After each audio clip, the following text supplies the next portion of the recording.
Hey everybody, BeyondDrewTV here. Welcome back to the channel and welcome to a speed build video for Thornton Hills Zoo. So I just kind of realized that as I was going into recording this, that this is like the first speed build video for Thornton Hills Zoo in a dang long while. Like, I can't even remember the last time I did a speed build video for Thornton Hills Zoo, but yeah, we're coming in hot with it today with a clouded leopard enclosure coming into Thornton Hills Zoo today. So yeah, this was done on my live stream there over the course of 2 days. So this is just after the CPAC, the Southeast Asia Animal Pack release there, and yeah, spent about 2 days building up this clouded leopard habitat, and did a little bit more in Thornton Hills Zoo as well. So there'll be another speed build of a sun bear enclosure as well coming your way. But yeah, just finally found some with this recent pack, kind of found some inspiration to jump back into Thornton Hills Zoo there and kind of move forward with it, because again, we're very close to having this entire zoo kind of finished up. Just kind of have to gain up some little bit of, I guess, inspiration or whatever you want to call it to finish up the last areas here. So for this clouded leopard habitat here, as you can see, we're going with kind of the island approach to it. So we have a main backstage building, and that's what we kind of started off with there. So there's going to be a that's going to be where the clouded leopards kind of hang out in. There's a kind of guest viewing area for them, and as well as a full-on backstage, like what do you want to call it, like holding cages and stuff like that for them. So do a full-on backstage slash like guest viewing area there, and then yeah, we do the whole moat and island thing here. So this habitat, probably a little bit on the older side, probably about needing to be updated overall. And that's kind of the theme I wanted to do with both of these habitats that you're going to see the next few days there, the clouded leopard and the sun bear, and then probably a few more from the CPAC as well, because again, we got so many new animals from it, we may as well start throwing them in, right? So, but yeah, I wanted to kind of start to get a few more, I guess, again, older looking habitats. I kind of was thinking back to the recent additions that we've done to Thornton Hills Zoo with the Africa section coming in. Then we had Wyatt Andrews with his amazing, Asia section and everything like that. So the recent additions have been really cool. I've loved the hell out of them, especially Wyatt Andrews' Asia section. I think I get a comment every few days about people who are like, I've come back and watched this 2 or 3 times now because this is amazing, which is awesome. But yeah, all those habitats, enclosures, areas are all relatively newer. And yeah, with Thornton Hills Zoo, again, being that, somewhat realistic-ish zoo, kind of felt like it was time to jump back into some, again, just, I guess, early 2000s, late 90s type enclosures. I don't picture any enclosure in this zoo really being from like really old. I guess the oldest ones that we would have would be Hoofstock Row, which is right over by this area. That's one of the first episodes that we did of this zoo, almost over a year ago there. Wow, it's been a while.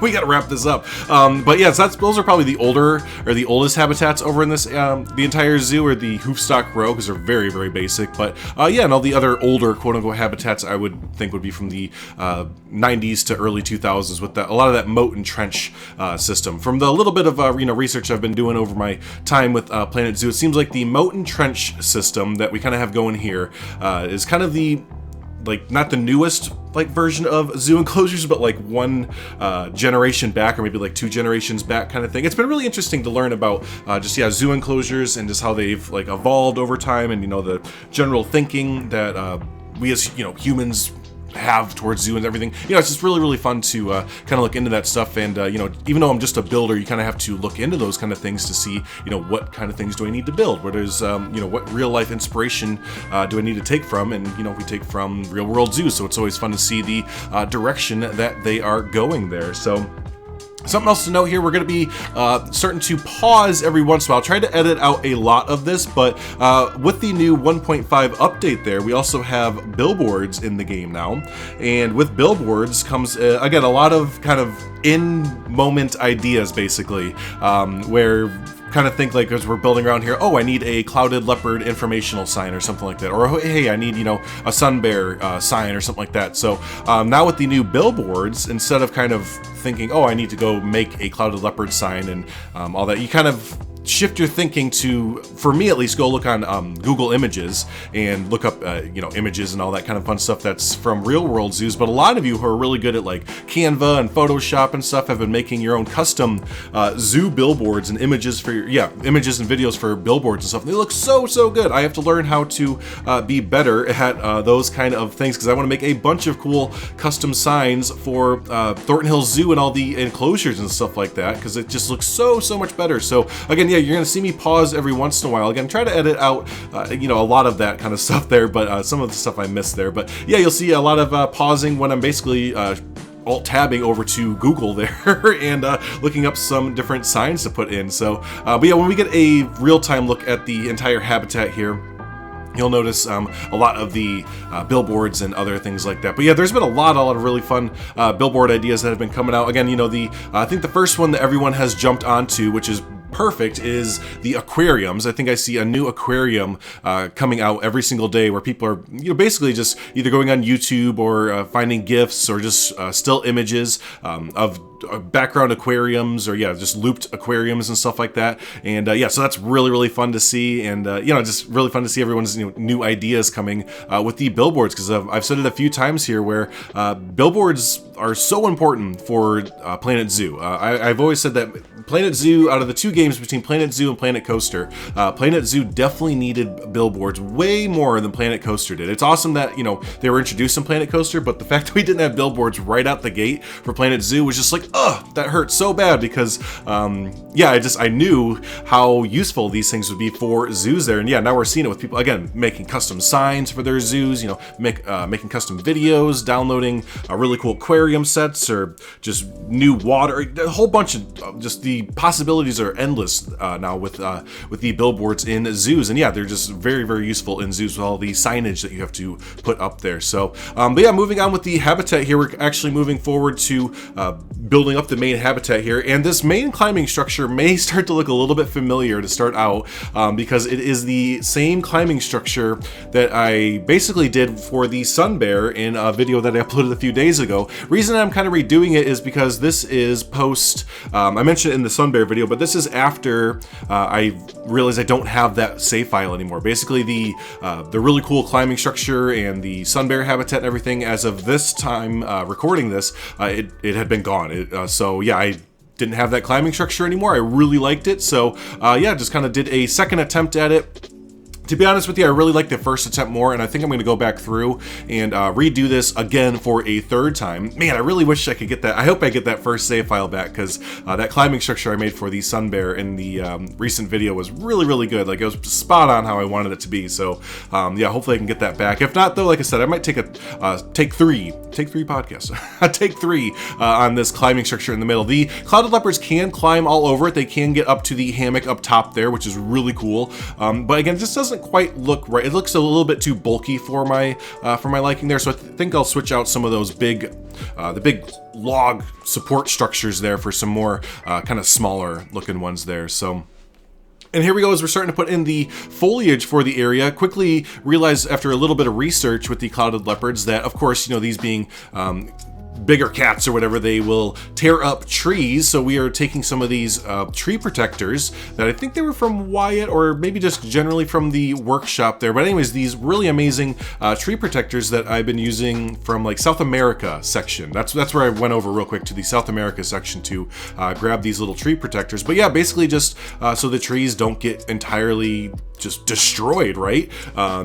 You see this with, I think, rhinos as well, and elephants, and just other animals that are kind of prone to maybe sharpening their tusks, or I'm not sure what the technical thing is. I know we have a lot of amazing zookeepers and people who work with wildlife in the comments and everything, so they'll let us know. But yeah, just making sure that the trees don't get entirely manged there, and they don't have to replace a tree every few months. So kind of put those little tree protectors there. So.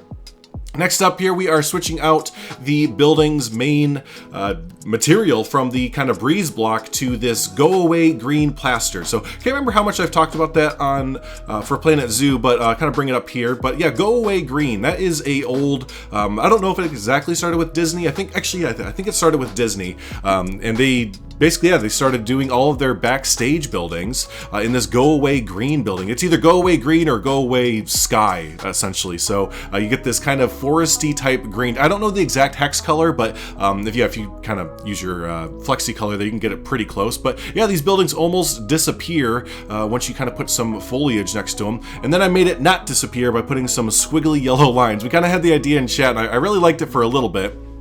But then we eventually kind of changed it up to kind of 90s this building up. We wanted to, again, really portray that this was an older enclosure, an older build overall. So yeah, just, you know, kind of thought that putting the kind of cheesy, squiggly yellow lines up there would kind of portray that a little bit. And, you know, again, for a little bit, it kind of worked out. But I think that even for a budget type cheesy 90s build, I don't know that they would have those bright yellow lines up there. And they glow in the dark, and you can't turn them off, which is kind of a bummer. It'd be cool if you could have the option for all of these signs that turn on at night, you know, emit light, essentially, if they could have the option to turn them off in sandbox mode. I feel like if, in franchise mode, if you just don't have power, they probably won't turn on. But yeah, in sandbox mode, where I play with, you know, power everything and clean water and yada, yada, yada, yeah, essentially they just stay on all the time, so almost makes them useless to use at night. Well, and you know, saying that, now that I say it out loud, when's the last time that we saw Thorton Hills Zoo at night?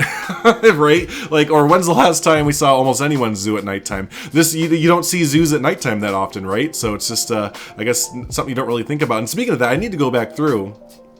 Now that I'm saying it out loud, I probably do need to go back through and start adding in lighting and stuff. Like, holy cow, that's going to be an entire endeavor within itself there. Holy shit, I didn't even think about that. But yeah, sure. I mean, even though, you know, zoos aren't known for being open at night, they still have lighting in the zoo at nighttime and all that kind of fun stuff, right? So, but looks like we're finishing up the first part of the stream, or the first day's stream. You can tell because I'm just kind of focusing on the leopards. Yeah, we switch over here. So here we are moving on to the day 2, which is just a lot of more detailing, you know, it's always detail, more detail work to the outside. We're gonna add in some of the custom billboards I was talking about earlier. This whole section here I didn't get recorded because I just did this right before stream, kind of had a little bit of inspiration. Originally this was going to be a pathway that led down to where a sun bear enclosure was going to be. It was gonna be right along this kind of older path here. I wanted to make a retaining wall with these almost railroad ties, so I wanted to feel very 70s, 80s with the railroad tie retaining wall and the kind of older pathway and stuff like that. And then we're going to put a really, really old, probably the oldest enclosure in the zoo kind of thing for the sun bear right over here. But right before I was going to build the sun bear enclosure for stream, Wyatt Andrews popped into chat and he's like, wonder where he's going to put the sun bear enclosure, and like, you know, winky face. And then I was thinking, it's like, oh, is he implying to like put it over in the Asia section? I was like, I thought that was filled up. And then went over there and sure enough, there's a giant awesome expansion pad right at the front of the Asia section, and we'll see it in the sun bear enclosure. I'm kind of talking about like the next day's video in today's video, but yeah, you'll see what we're talking about. But yeah, there's a perfect expansion pad up there for it. Yeah, and that's basically where we put the really old sun bear enclosure, with the story being that yeah, the basically it's on its last years. It's probably going to be switched out and be incorporated into this brand new Asia section within the next like year or so, basically. But anyways, again, I'm getting way ahead of myself, aren't I? So, but yeah, that is kind of the what we're doing here in this half of the video, is doing a lot of detailing outside, getting some more billboard images going. We're eventually going to start the interior as well. And a lot of the interior, it does stay the same, but a lot of the interior stuff that I did on stream, I just wasn't feeling very inspired by it, but I knew I wanted to get the interior going. So a lot of what you see is going to change, and we're going to go ahead and take a real-time look. Today's going to be a little bit longer of a video. I already know the time-lapse is almost a half hour, and then we're going to take a real-time look. So we're going to have a little bit of a longer video, so hopefully you're up for that and everything. But but yeah, once we look at the interior, in the real-time, you'll see a little bit of some stuff has changed there, just because, yeah, again, I wasn't feeling totally inspired on stream to do stuff, but people are still throwing out some good ideas, and I wanted to at least get a start on it. So but yeah, there is the first custom image, just to kind of show off how custom images work there. For the clouded leopard, we eventually get some really cool, I think it was from National Geographic or maybe some just random zoos. Again, I just kind of go on Google and then type in clouded leopard facts or clouded leopard information. You either go on Google Images or look at some of the first links, and there's usually some really, really good stuff available to you to use. But yeah, eventually we go in and get some really, again, great images and videos for clouded leopard information to use for our interior there. So next part up here, this was, some people noted in the stream there that hadn't seen the mulch used like this, and just kind of wanted to note about it. But yeah, using the mulch to kind of create terrain, essentially. So I've done this in a few areas, or a few different parts of Thornton Hills Zoo, but I think I originally first did it in what was it? Brookfield Zoo. The Brookfield Zoo recreation. That's going to make some people wince because I haven't uploaded a Brookfield Zoo recreation in forever.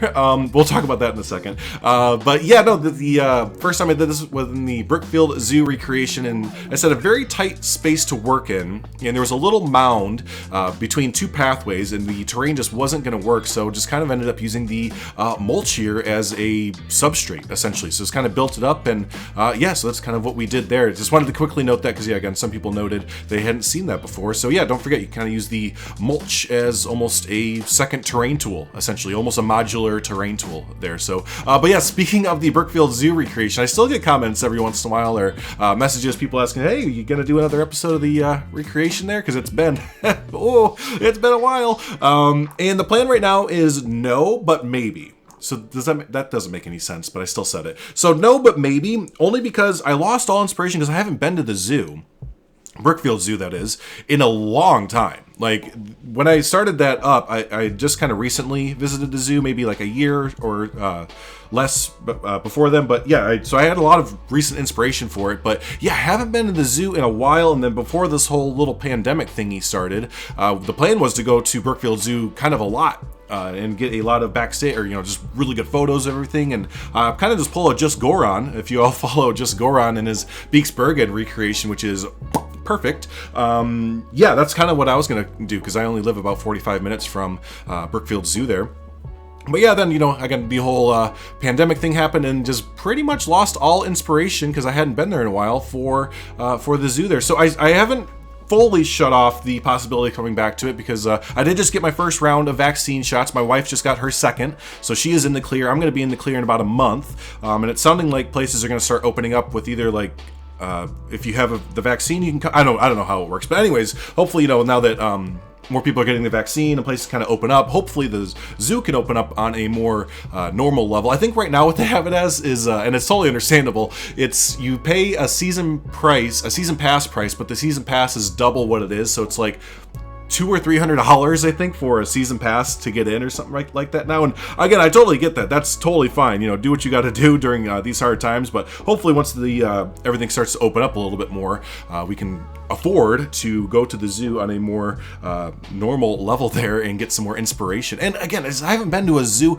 We were just talking about this in stream. I haven't been to a zoo, a theme park, nothing, and close to a year and a half now. So it's just always good to actually go to the places that you're building for, right? It's nice to go to a zoo or go to a theme park or go to a whatever you're trying to build and actually look around and be like, oh, that's a good idea. Like, who knew taking real world inspiration would translate to the game that you're building for there. So, but yeah, so hopefully we can do that soon and get some Brookfield Zoo episodes back up, and maybe even some cool ideas for overall new zoos. I see a lot of people are starting to get some new zoo inspiration for the from the Southeast Asia pack. I saw old S. Dan pulling up a Lost Creek, which is like a Suyana and Pine Creek combination there, and I think Savannah's got some new inspiration as well, so that's really cool to see everyone getting some new inspiration and stuff, and I'd like to get some too. I got a lot of inspiration for Planet Zoo right now with the new pack, but I can just tell that if right when I can go to a real zoo and start to look at some of that stuff, I'll just probably fly off the handle with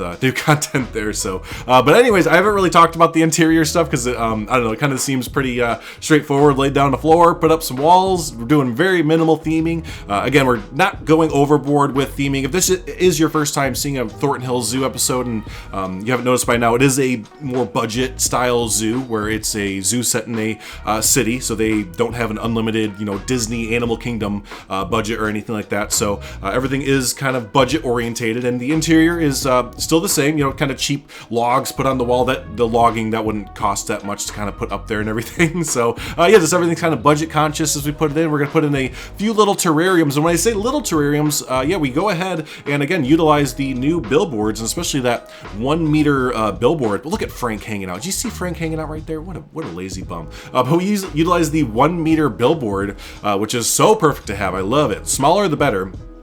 And yeah, we start to build up a little terrarium boxes. I build 3 little ones, and they turn out perfect. I love it, I love it, I love it. The only problem is we don't have anything small enough to actually put inside of them, even on the workshop. I just don't know that we can make an animal small enough, even like an implied animal, I mean. An implied animal small enough to actually fit into these small, what I think is pretty much the right size compared to a human and everything, terrariums there. So yeah, it'd be really cool if eventually, and we were talking about this on stream, I'd love to hear y'all's feedback too. Eventually, I would love to get a small animals pack. I think that is definitely the route to go. Is, you know, everyone wants birds, and that's, you know, I'm with you there. Getting some birds would be pretty cool, I would think, because there's some thoughts behind that. We could talk about that in another episode there. But anyways, yeah, small animals and small mammals and stuff like that, I think would be perfect to get. And when I say small, I mean small like rats, or, you know, like just little things like that would fit in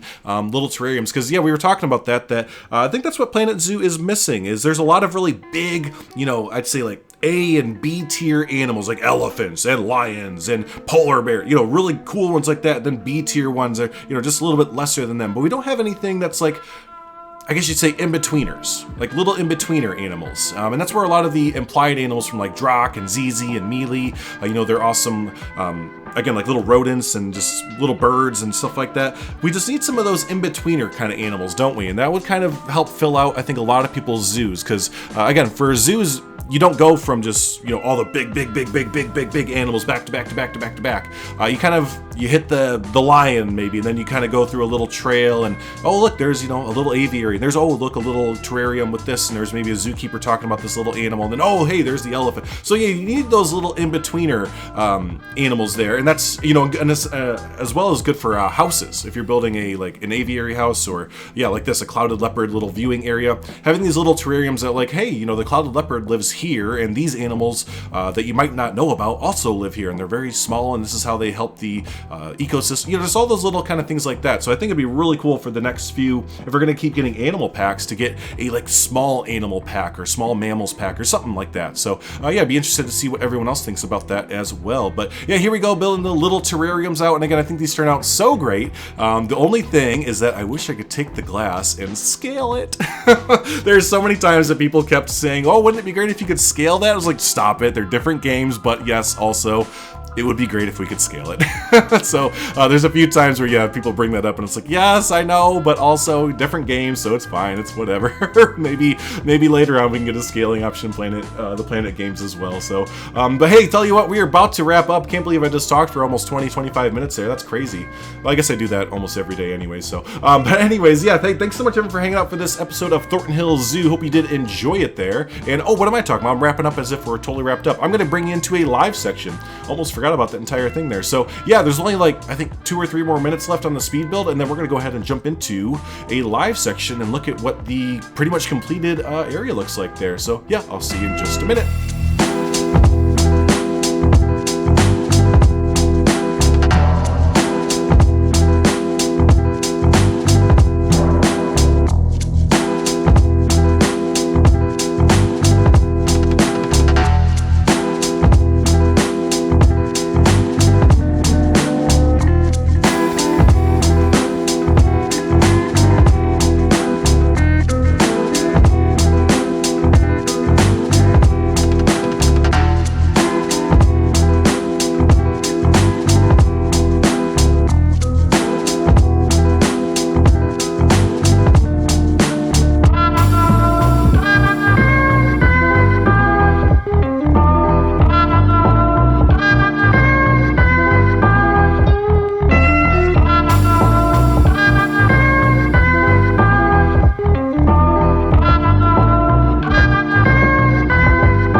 Alright everyone, so welcome into the real-time portion here as we take a look at the enclosure pretty much done there. Even as I jump back in here, there's always just like, I'm like, oh, I could add that, oh, I could add that. So it's like, it's always a work in progress. I'll probably come back and add some more stuff, especially to the interior and everything. But yeah, here's a lot of the stuff that you didn't get to see in the time-lapse there, or even on stream. If you watch the streams there, I added a lot of stuff here off-stream and everything, just kind of, why is there a...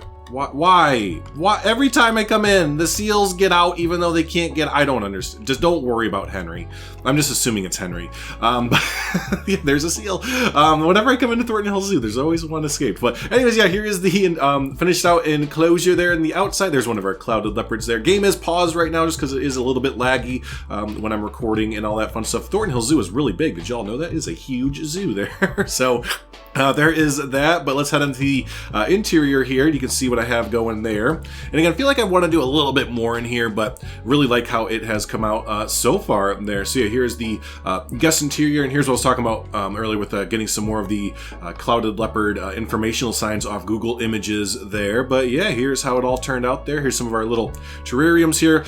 People had the idea, since we couldn't put the animals in there, to put some out for cleaning signs and stuff like that up. So that kind of works, but you know what, we're gonna actually take them off and save it, because I just realized it covers up our billboards in the back there. So we'll use our imaginations and say that there's actually something in the terrariums there. And then here's the giant leaf insect as well. There's a few of them in there. Haven't actually seen them. I'm pretty sure they are in there, but haven't seen them ever walking around or anything. So I'm not going to take the time to look there right now. Here's a quick behind the scenes look for the guests. You see when the cloud leopard's in their holding area.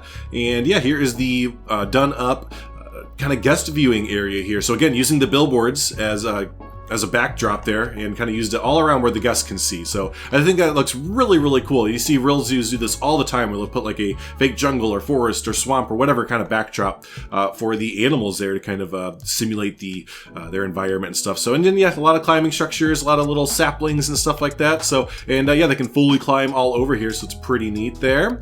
And yeah, as they kind of exit out, here is how they get in and out. So when they come in, they have the choice. They have a choice to go either way. They can either go to the guest area, or they can come back this way behind and go to their little holding cell area. So I'm pretty sure this would be blocked off most of the time. I just wanted to keep it open so that they actually, because they come back here and you can see them hanging out and stuff like that. So kind of wanted to give the option, or like I said, they would probably be closed off and the keepers would kind of have control of that, but you know, for the time being, we're going to go ahead and keep it open like that there. So yeah, there's the quick look at the guest interior, some of the clouded leopard's interior there as well. And again, really like how this came out, and just love the new billboards there, because this adds in such a new dynamic to our habitats and everything there, doesn't it? So yeah, there you go. That is the quick little overview of the pretty much completed clouded leopard enclosure. Like I said, I'll probably be coming back through and adding in more stuff. I always do that. Whenever I pass by something, like, oh, you know what? That'd look pretty nice there, or that'd look pretty nice. So, but next up, so just to give you an idea of where this is in the zoo, and here is the holy heckin' Rooney Zoo.